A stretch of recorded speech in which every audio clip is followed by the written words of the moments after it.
पुण्याच्या fire brand नेता रुपालीताई ठोंबरे आपल्यासोबत आहेत. साई ताई, काय सांगाल, आज शपथविधी आहे, काय बोलाल? शपथविधी सोहळा नाही ही नियतीने जे अजितदादांना आमच्यापासून महाराष्ट्रापासून लांब नेलेलं आहे, याच्यावर कार्यकर्त्यांच्या विनंतीला मान देऊन स्वतःचं दुःख बाजूला ठेवून सुनेत्रा वहिनी औपचारिक प्रक्रिया पूर्ण करतात आणि ही करणं भाग आहे, लक्षात घ्या. कारण का दादा अचानकपणे गेल्यानंतर जो काही राष्ट्रवादी काँग्रेस पक्षामध्ये कार्यकर्त्यामध्ये पदाधिकाऱ्यांमध्ये महाराष्ट्रामध्ये शोककळा पसरली आहे. आम्ही दिशाहीन झालेलो आहोत. आम्हाला कोण सावरणार आहे? आम्हाला सावरणारा आमच्या हक्काचा नेता, आमच्या हक्काचा माणूस हवा आणि तो आम्ही सुनेत्रा वहिनीमध्ये बघतो. त्यामुळे आम्हीच विनंती केल्यानंतर की बाबा वहिनी, तुम्हाला दुःख फार मोठं आहे, पण या दुःखावर तुम्हाला दगड ठेवावं लागेल आणि तुम्हाला अजितदादांचं काम, अजितदादांचं स्वप्न, अजितदादांच्या महाराष्ट्राचा विकास पुढे नेण्यासाठी तुम्हाला उभं राहावं लागेल. आणि शेवटी सुनेत्रा अजित पवार म्हणतात त्यांना, अजितदादांच्या त्या पत्नी आहेत, त्या मागे कशा हटतील? आज दादांनीच त्यांना ही बुद्धी दिलेली आहे की सुनेत्रा, दुःखात बसू नकोस, हे जे माझा परिवार आहे तो तुला एकत्रित ठेवायचा आहे, त्यांना सावरायचं आहे. आणि ती मायमाऊली त्याच्यासाठी स्वतःवरचं दुःखावर दगड ठेवून आजचा हा शपथविधीचा औपचारिक पूर्ण करतात, प्रक्रिया पूर्ण करतात. ठीक आहे, अजितदादांना जाऊन 2 ते 3 दिवस झालेले, खूप घाई झाले असं तुम्हाला वाटत नाही का? खूप लवकरी प्रक्रिया घेण्यात आलेली आहे. समाज माध्यमावरती याच्यावरती काय विरोध करते, जो विरोधक आहे त्यावरती विरोध करतात, ते काय बोलाल त्याच्याबद्दल? कोण टीका करते? ज्यांनी कधीही अजितदादाचं कौतुक केलं नाही जिवंतपणे, कोण? ही सोशल मीडिया, कुणी दिला त्यांना बोलण्याचा अधिकार? आज अजितदादा आपल्यात नाही, 4था दिवस आहे. चला आपण असं मान्य करू की 10 दिवसाचा जो काही आपला दुखवटा केला, आधीच आमचा श्वास संपलेला आहे. कुठेतरी एक मेलेल्या प्रेतामध्ये किरण टाकायचा आहे. तो किरण टाकण्यासाठी त्या माऊलीनी कार्यकर्त्यांच्याच मागणीनुसार, विनंतीनुसार उभी राहिली तर टीकाकारांचा संबंध येतो कुठं? जे लोक टीका करतायत त्यांना वाटलं नव्हतं की एवढ्या सक्षमतेने सुनेत्रा अजित पवार उभ्या राहतील. त्यांना वाटलं त्या दुखवट्यामध्येच राजकीय वेळ, समय, सुचता ते गाठू शकत नाहीत. पण मी पुन्हा सांगते, त्या अजित पवार यांच्या पत्नी आहेत आणि त्यांनी या दुःखावर राजकीय वेळेची जी समय सूचता आहे ती गाठली. उलट कौतुक झालं पाहिजे. म्हणजे एका महिलेने आपल्या पतीचं एवढा मोठा आघात, दुःख कार्यकर्त्यांसाठी, पक्षाच्या याच्यासाठी मागणीनुसार जर ती फुंकर घालत असेल आणि उभी राहत असेल तर तुम्ही त्या महिलेवर टीका करता कशासाठी? म्हणजे ती सक्षमतेने उभी राहिली म्हणून, तिने तिच्या नवऱ्याचा वारसा खमकेपणाने केला म्हणून तुम्ही तिला नावं ठेवणार आहात? कोण आहे ते टीकाकार? कशासाठी? आम्हाला अभिमान आहे. आम्हाला जीप रेटवत नव्हती, पण आम्ही ती जीप रेटवली की नाही वहिनी, तुम्ही तिथं उभं राहणं गरजेचं आहे. आम्हाला माहिती आहे की आमच्यापेक्षा तुमचा आभाळ फाटलेला आहे.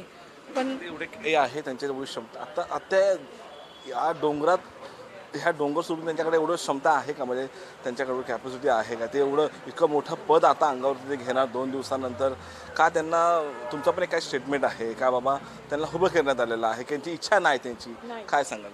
एक लक्षात घ्या, तुम्ही जे अजितदादांची ही घटना झाल्यावर लवकर होतात म्हणून जे टीकाकार त्यांच्याविषयी बोलतात, त्यांचा राजकीय स्वार्थ आहे. त्यांना टीकाच करायची.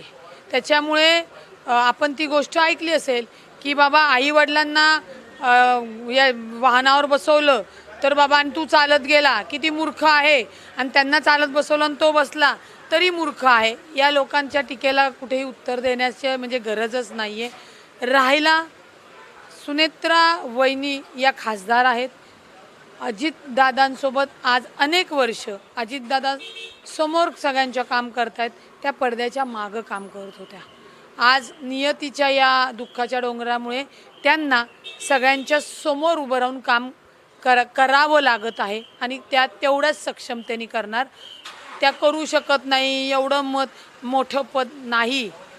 आज अजितदादा जे करत होते, आज त्यांच्या मागं त्यांच्या आईचे, मोठ्या साहेबांचे, त्याच्याबरोबर बायकोचे सुद्धा साथ होतीच ना, खंबीर साथ होती. मी त्यांच्यासोबत काम केलेलं आहे.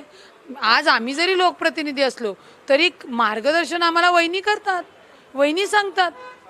आम्हाला अभिमान आहे, आम्ही अजितदादांच्या कार्यकर्त्या बहीण आहोत आणि या अजितदादांच्या कार्यकर्त्या बहिणीच्या या दुःखामध्ये आम्ही पोरकं अनाथ झाल्यावर आमच्या वहिनीने आम्हाला जी साथ दिलेली आहे ती अत्यंत वाखण्यासारखी आहे. एका स्त्रीला शक्य नसतं जेव्हा तिचं कुंकू असं अचानकपणे जाईल आणि तिला ते दुःख बाजूला सारून तिने उभं राहणं.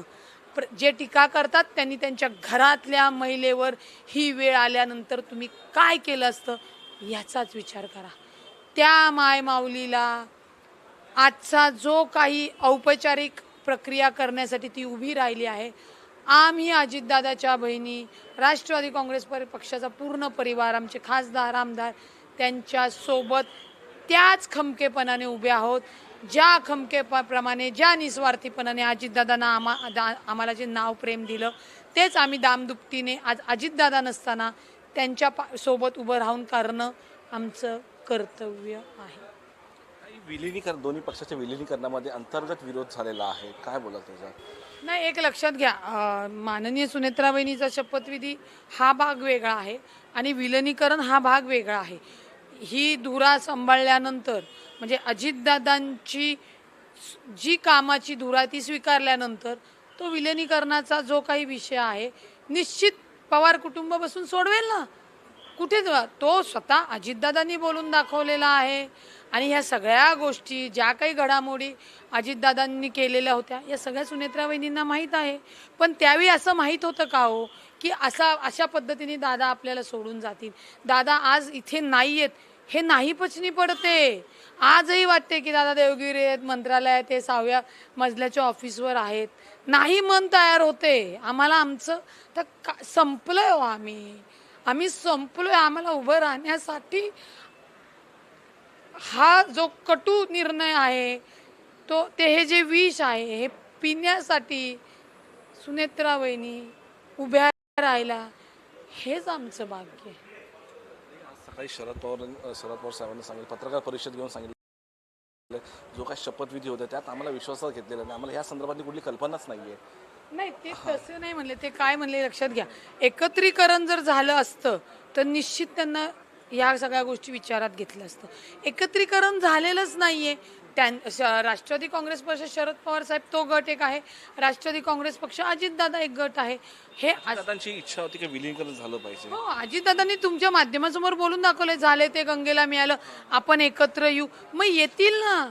अहो, ह्या सगळ्या गोष्टी सुनेत्रा वहिनी साहेबांच्या ह्या स्टेटमेंटमुळे कार्यकर्त्यांना मोठा असंभ्रम निर्माण झालेला आहे. नेमकी काय प्रकरण आहे, काय नेमकी काय चाललंय? मोठ्या साहेबांनी असंही म्हणलं की सुनेत्रा पवार आणि रोहित पवार शपथ घेतात हे मला माहीत नाहीये. मुळामध्ये साहेब फार ज्येष्ठ नेते आहेत, लक्षात घ्या. त्यांच्यात आणि अजितदादांमध्ये काय बोलणं झालं ते त्यांना माहीत आहे. परंतु ते एकत्रित यायच्या आधीच ही घटना घडली. त्यामुळं आधी जे काही गमवले ते पूर्वरत तर करावं लागेल. ते पूर्वरत झाल्यानंतर जे काही पक्षाचं विलिनीकरण आहे, आम्ही मागेही सांगितलं, अजितदादा जो निर्णय घेतील तो पक्षाचे कार्यकर्ते म्हणून आम्ही तो आदेश पाळणारच आहोत. त्यांच्या जागेवर सुनेत्रा वहिनी आहेत. आम्ही जो काही निर्णय घेतील एकत्रीकरणाचा काय असेल तो निर्णय आम्ही तो पाळणारे आहोत. पण या घटनेमध्ये जो अचानक भयंकर जो वादळून हानी झालेली आहे त्याला सावरून देणार आहात का नाही? कसं सावरणार आहात? जर तो विलिनीकरण झालं असतं आणि मग असं झालं असतं तर निश्चित मोठे साहेब बाकीचे सगळे त्यांना विचारात घेतलं असतं. पण तरी सुद्धा पवार कुटुंब म्हणून त्यांच्या म्हणजे तो कुटुंबाचा अधिकाराचा भाग आहे. ते सुनेत्रा वहिनी आणि मोठे साहेब निश्चित बोलले असतील, केलं असेल. त्याच्यामुळे परिवार आणि पक्ष या दोन बाजू, त्या दोन बाजूची नैतिकता आणि प्रक्रिया आपण समजून घेतली पाहिजे. तर हे होत्या पुण्याच्या फायरब्रँड नेत्या रुपाली पाटील ठोंबरे यांनी सांगितलेलं आहे विलिनीकरणाचा जो काय प्रश्न आहे तो दोन पवार कुटुंब एकत्र बसून तो नक्कीच आम्ही तो मिटवू असं त्यांनी सांगितलेलं आहे. भविष्यात येणाऱ्या काळात कुठल्याही प्रकारचे वादविवाद नसतील असं त्यांनी सांगितलेलं आहे. शिवाजी काळेसोबत मी धीरज गुलाब, टॉप न्यूज मराठी, मुंबई. आता जोकासू STP या अत्याधुनिक जॅपनीज तंत्रज्ञानाने सुसज्ज, quick installation, energy efficient, noiseless blowers, low maintenance या आणि अशा वैशिष्ट्यांनी परिपूर्ण जोकासू STP तंत्रज्ञान प्रकल्प उभारणीपासून ते विक्री पश्चात समाधानकारक सेवा देणारी, भारताबरोबरच परदेशात देखील प्रकल्पांची यशस्वी उभारणी करणारी company Deccan water treatment private limited.